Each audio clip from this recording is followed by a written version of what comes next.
Welcome everyone to this new chapter. The time has come to reveal to you behind the scenes of the story. Stay attentive until the end, because a bonus awaits you there. The choice first: why a Maserati Granturismo, and why particularly this one? Well, quite simply because it's definitely the one that suits me best as a pleasure car. The main criteria were a road car with character, elegant, reliable, a little old to have a raw driving pleasure of sensations that we no longer necessarily have with modern vehicles. I'd set myself a reasonable budget, taking into account the problems that could be discovered and the mechanical and aesthetic preparation planned after the purchase. For research, nothing better than the internet.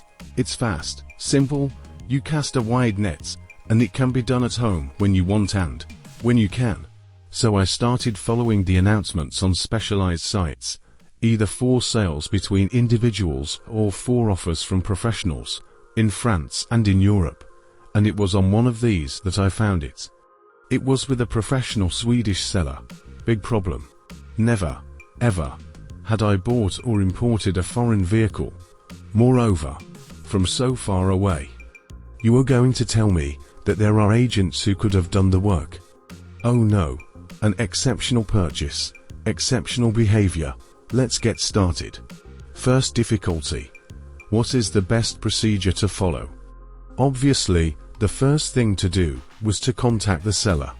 Yes, but in what language? In Swedish? No, no, impossible. So, in English perhaps? Yes, let's try in English. Well, in English, approximate. Fortunately, everything was done mainly by email, long live online translators. Only twice was there a telephone conversation. Very delicate. For me, but my interlocutor was used to international transactions and really showed absolute kindness and patience towards me. Second concern. How do you know exactly what condition the car is in, and especially if there won't be any unpleasant surprises? In the end, it's impossible.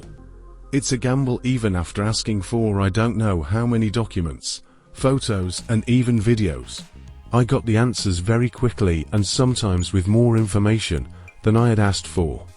So, at some point, give in to trust, and quit or double. An agreement, a purchase order, and a transfer later, the purchase was settled.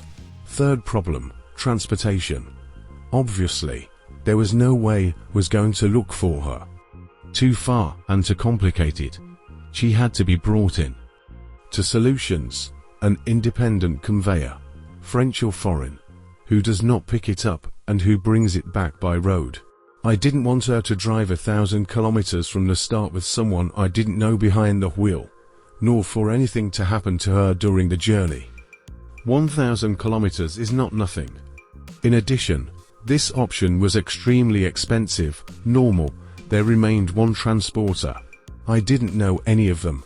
So, again, thank you internet. I managed to find a small specialized carrier who agreed to take care of repatriating her at a very reasonable price. Fourth step and fourth difficulty, when you are a beginner.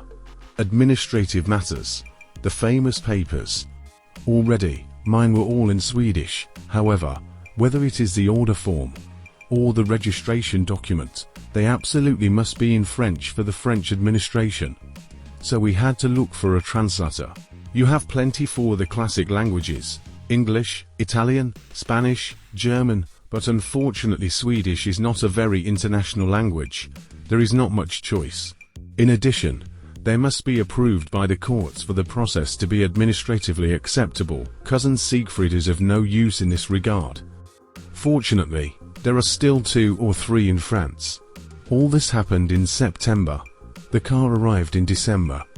On the 22nd, as a Christmas present. It took quite a long time, because the carrier did not send one of these trucks and one of its drivers exclusively for this car, especially to the other end of Europe next to the penguins and icebergs. The transport was done in stages, with different drivers and different depots along the way. So she's Swedish.